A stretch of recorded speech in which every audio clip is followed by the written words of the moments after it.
Hello everyone, good morning. मैं Praveen Sharma, welcome back to my channel. Kothari आयोग के अंतर्गत आज का हमारा पॉइंट है विद्यालय पाठ्यक्रम, स्कूल करिकुलम एंड शिक्षण विधियां, निर्देशन व मूल्यांकन, teaching methods, guidance and evaluation, जिसके संबंध में आयोग ने सुझाव दिए हैं। तो आइए सबसे पहले देखते हैं स्कूल करिकुलम के बारे में। आयोग का मत है कि विद्यालय पाठ्यक्रम में अनेक दोषों का समावेश हो गया है। इन दोषों को दूर करने और पाठ्यक्रम में सुधार करने के लिए आयोग ने विभिन्न कक्षाओं के लिए जो पाठ्यक्रम निर्धारित किए हैं उनका वर्णन पॉइंट वाइज किया जाएगा। जैसे सबसे पहले यहाँ हम देख रहे हैं निम्न प्राथमिक स्तर, lower primary stage classes first to fourth, एक भाषा, मातृभाषा या क्षेत्रीय भाषा, मदर टंग और रीजनल लैंग्वेज, गणित यानी कि मैथमेटिक्स, वातावरण का अध्ययन, स्टडी ऑफ एनवायरनमेंट, कक्षा 3 और 4 में विज्ञान एवं सामाजिक अध्ययन की शिक्षा, सृजनात्मक क्रियाएं, क्रिएटिव एक्टिविटीज, कार्य अनुभव एवं समाज सेवा, work experience and social service, स्वास्थ्य शिक्षा, हेल्थ एजुकेशन। सेकंड पॉइंट पर हम देख रहे हैं उच्चतर प्राथमिक स्तर, 2 भाषाएं, मातृभाषा या क्षेत्रीय भाषा, हिंदी या अंग्रेजी, गणित, विज्ञान, सामाजिक अध्ययन, इतिहास, भूगोल एवं नागरिक शास्त्र सामाजिक अध्ययन के अंतर्गत आते हैं। कला यानी कि आर्ट, कार्य अनुभव एवं समाज सेवा, शारीरिक शिक्षा, फिजिकल एजुकेशन, नैतिक एवं आध्यात्मिक मूल्यों की शिक्षा, education in moral and spiritual values. अब हम देखेंगे निम्न माध्यमिक स्तर यानी कि lower secondary stage classes 8th to 10th, 3 भाषाएं। हिंदी भाषी क्षेत्रों में सामान्य रूप से जो भाषाएं होनी चाहिए, मातृभाषा या क्षेत्रीय भाषा, उच्च या निम्न स्तर की हिंदी, उच्च या निम्न स्तर की अंग्रेजी। हिंदी भाषी क्षेत्रों में सामान्य रूप से जो भाषाएं होनी चाहिए वे हैं मातृभाषा या क्षेत्रीय भाषा, अंग्रेजी या हिंदी या अंग्रेजी मातृभाषा के रूप में ली गई है। हिंदी के अतिरिक्त एक अन्य आधुनिक भारतीय भाषा, गणित, विज्ञान, इतिहास, भूगोल तथा नागरिक शास्त्र, कला, कार्य अनुभव एवं समाज सेवा, शारीरिक शिक्षा, नैतिक एवं आध्यात्मिक मूल्यों की शिक्षा। अब हम देखेंगे नेक्स्ट पॉइंट उच्चतर माध्यमिक स्तर पर यानी कि higher secondary stage classes 11th and 12th, कोई 2 भाषाएं जिनमें आधुनिक भारतीय भाषा, कोई आधुनिक विदेशी भाषा एवं कोई शास्त्रीय भाषा सम्मिलित हों।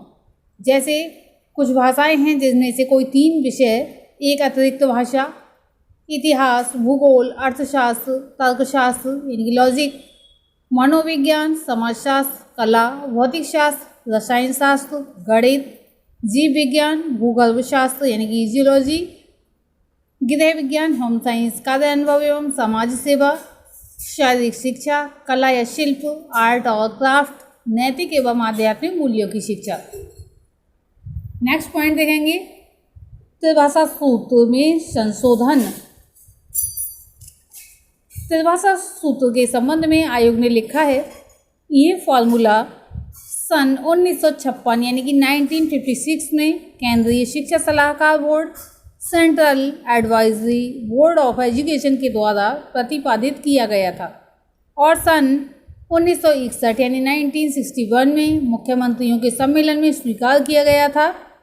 किंतु व्यवहारिक रूप में इस फार्मूले को सफलता प्राप्त नहीं हुई और इसका यह कहकर घोर विरोध किया जा रहा है कि इसने पाठ्यक्रम को भाषाओं की दृष्टि से बहुत बोझिल बना दिया है। अतः इस सूत्र में संशोधन किया जाना अनिवार्य है। यह संशोधन कुछ सिद्धांतों के आधार पर किया जाना चाहिए, जैसे संघ की राजभाषा के रूप में हिंदी मातृभाषा के बाद महत्वपूर्ण स्थान प्राप्त करे, छात्रों के लिए अंग्रेजी का ज्ञान उपयोगी है, 3 भाषाओं की शिक्षा प्राप्त करने के लिए सबसे अधिक उपयुक्त स्तर निम्नतर माध्यमिक है। हिंदी या अंग्रेजी की शिक्षा उस समय आरंभ की जाए जब इसके लिए प्रेरणा या आवश्यकता का अनुभव किया जाए। किसी भी स्तर पर 4 भाषाओं के अध्ययन को अनिवार्य न बनाया जाए। आयोग ने इन सिद्धांतों के आधार पर त्रिभाषा सूत्र का संशोधित रूप जो प्रस्तावित किया वह ये था कि मातृभाषा या क्षेत्रीय अथवा प्रादेशिक भाषा, संघ की राजभाषा या सह राजभाषा जिस समय तक वह है एक आधुनिक भारतीय भाषा या यूरोपीय भाषा छात्र ने पाठ्यक्रम में से चुनी ना हो और जो शिक्षा का माध्यम ना होनी चाहिए। अब हम नेक्स्ट पॉइंट में देखेंगे भाषाओं का अध्ययन, स्टडी ऑफ लैंग्वेज। आयोग ने शिक्षा के विभिन्न स्तरों पर भाषाओं के अध्ययन के विषय में जो विचार व्यक्त किए वे इस प्रकार से हैं। निम्न प्राथमिक स्तर पर छात्रों को साधारणतः एक भाषा का अध्ययन करना चाहिए। ये भाषा मातृभाषा या क्षेत्रीय अथवा प्रादेशिक भाषा होनी चाहिए। उच्चतर प्राथमिक स्तर पर छात्रों को 2 भाषाओं का अध्ययन करना चाहिए। ये भाषाएं मातृभाषा या प्रादेशिक भाषा और उनके राज्य की राजभाषा सह राजभाषा होनी चाहिए। निम्न माध्यमिक स्तर पर छात्रों के लिए 3 भाषाओं का अध्ययन करना चाहिए। वे भाषाएं कौन सी हों? वे हों मातृभाषा या प्रादेशिक भाषा, राजभाषा या सह राजभाषा और एक आधुनिक भारतीय भाषा होनी चाहिए।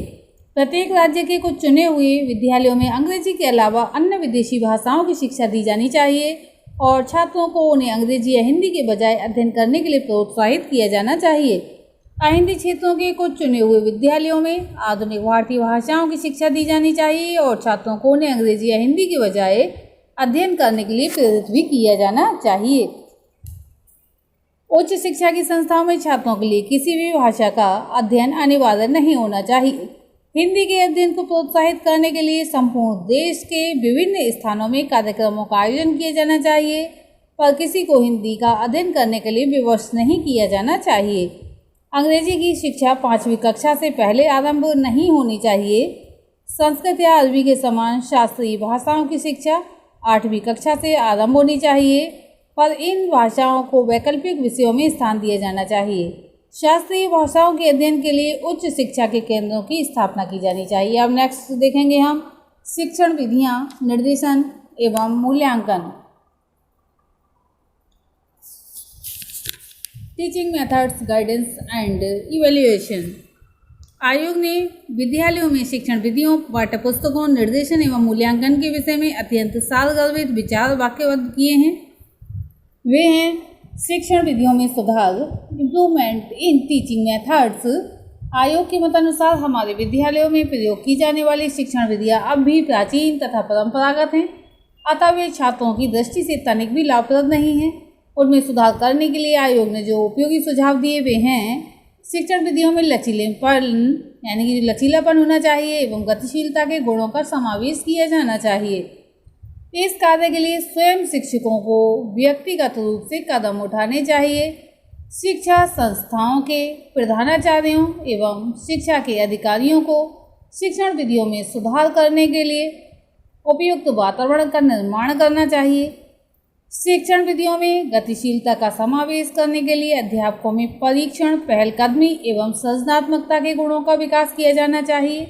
नवीन शिक्षण विधियों का प्रसार करने के लिए प्रदर्शनी, वर्कशॉप, परीक्षण, सेमिनार एवं अभिनवन पाठ्यक्रमों के कार्यक्रम प्रारंभ किए जाने चाहिए। शिक्षण विधियों में अनुसंधान कार्य की उपयुक्त सुविधाएं प्रदान की जानी चाहिए। अब हम देखेंगे पाठ्य पुस्तकों में सुधार, इम्प्रूवमेंट्स इन टेक्स्ट बुक्स। आयोग का कथन है कि उत्तम पाठ्य पुस्तकें शिक्षण स्तर के उन्नयन में या उन्नति में अतिशय योग देती हैं। आयोग ने इस बात पर खेद प्रकट किया है कि हमारे देश के विद्यालयों में प्रयोग की जाने वाली पाठ्य पुस्तकें अत्यंत निम्न कोटि की हैं। अतः आयोग ने उनमें सुधार के लिए जो विचार व्यक्त किए वे इस प्रकार से हैं। पाठ्य पुस्तकों को तैयार करने के लिए राष्ट्रीय स्तर पर एक व्यापक योजना का निर्माण किया जाना चाहिए। पाठ्य पुस्तकों को राष्ट्रीय शैक्षिक अनुसंधान एवं प्रशिक्षण परिषद NCERT के द्वारा निर्धारित किए गए सिद्धांतों के अनुसार तैयार किया जाना चाहिए। पाठ्य पुस्तकों को लिखने के लिए देश के प्रतिभाशाली व्यक्तियों को पर्याप्त पारिश्रमिक देकर प्रोत्साहित किया जाना चाहिए। पाठ्य पुस्तकों को तैयार करवाने एवं उनका मूल्यांकन करने का उत्तरदायित्व राज्य के शिक्षा विभाग का होना चाहिए। अब हम देखेंगे प्राथमिक स्तर पर निर्देशन, गाइडेंस एट प्राइमरी स्टेज। आयोग का मत है कि निर्देशन का कार्य प्राथमिक स्तर से ही प्रारंभ हो जाना चाहिए। प्राथमिक विद्यालयों में निम्नतम कक्षा से निर्देशन दिए जाने का कार्य आरंभ किया जाना चाहिए। प्राथमिक विद्यालयों के अध्यापकों को प्रशिक्षण काल में निर्देशन संबंधी सब बातों का ज्ञान प्रदान किया जाना चाहिए। अध्यापकों को निर्देशन कार्य में सहायता देने के लिए व्यावसायिक साहित्य का निर्माण किया जाना चाहिए। अब हम देखेंगे माध्यमिक स्तर पर निर्देशन, guidance at the secondary stage. आयोग ने माध्यमिक स्तर पर छात्रों को निर्देशन प्रदान करने के लिए जो सुझाव दिए वे इस प्रकार से हैं। माध्यमिक विद्यालयों के सब शिक्षकों को सेवा काल या प्रशिक्षण काल में निर्देशन संबंधी जानकारी प्रदान की जानी चाहिए। सब माध्यमिक विद्यालयों के लिए न्यूनतम निर्देशन का कार्यक्रम तैयार किया जाना चाहिए। 10 माध्यमिक विद्यालयों के लिए एक परामर्शदाता काउंसलर की नियुक्ति की जानी चाहिए। प्रत्येक जिले में कम से कम एक माध्यमिक विद्यालय में निर्देशन का सघन कार्यक्रम संचालित किया जाना चाहिए। अब हम देखेंगे इवैल्यूएशन यानी कि मूल्यांकन। आयोग के अनुसार मूल्यांकन शिक्षा का अभिन्न अंग है और इसका शिक्षा के उद्देश्यों से घनिष्ठ संबंध है। अतः मूल्यांकन की विधियां वस्तुनिष्ठ, विश्वसनीय एवं व्यवहारिक होनी चाहिए। किंतु भारत में प्रचलित परीक्षा प्रणाली में इन गुणों का सर्वथा अभाव है। इस प्रणाली में सुधार करने और इसे उपयोगी बनाने के लिए आयोग ने जो सुझाव दिए वे इस प्रकार से हैं। मूल्यांकन की नवीन अवधारणा के अनुसार लिखित परीक्षाओं में सुधार करने के लिए प्रयत्न किए जाने चाहिए ताकि वे छात्रों की शैक्षिक उपलब्धियों का विश्वसनीय ढंग से माप कर सकें। छात्रों की जिन उपलब्धियों का माप लिखित परीक्षाओं द्वारा किया जाना असंभव है, उनका माप करने के लिए अन्य विधियों का विकास किया जाना चाहिए। निम्न प्राथमिक स्तर पर मूल्यांकन का मुख्य उद्देश्य छात्रों की मूलभूत कुशलताओं में सुधार करना और उनमें अच्छी आदतों एवं अभिवृत्तियों का विकास करना होना चाहिए। उच्चतर प्राथमिक स्तर पर छात्रों की उपलब्धियों का मूल्यांकन करने के लिए लिखित परीक्षाओं के अलावा मौखिक एवं निदानात्मक परीक्षाओं का प्रयोग किया जाना चाहिए। छात्रों के संचित अभिलेख पत्रों पर भी ध्यान दिया जाना चाहिए। प्राथमिक स्तर की शिक्षा प्राप्त करने पर जिले के शिक्षा अधिकारी द्वारा छात्रों की बाहरी परीक्षा की व्यवस्था की जानी चाहिए और परीक्षा में उत्तीर्ण होने वाले छात्रों को सर्टिफिकेट भी दिए जाने चाहिए। मूल्यांकन की नवीन विधियों को क्रियान्वित करने के लिए कुछ प्रयोगात्मक विद्यालयों यानी कि एक्सपेरिमेंटल स्कूल्स की स्थापना की जानी चाहिए। इन विद्यालयों को कक्षा 10 के अपने छात्रों की इस परीक्षा स्वयं लेने का अधिकार प्रदान किया जाना चाहिए। आज के लिए इतना ही। नेक्स्ट वीडियो में हम उच्च शिक्षा आदि के विषय में देखेंगे। धन्यवाद।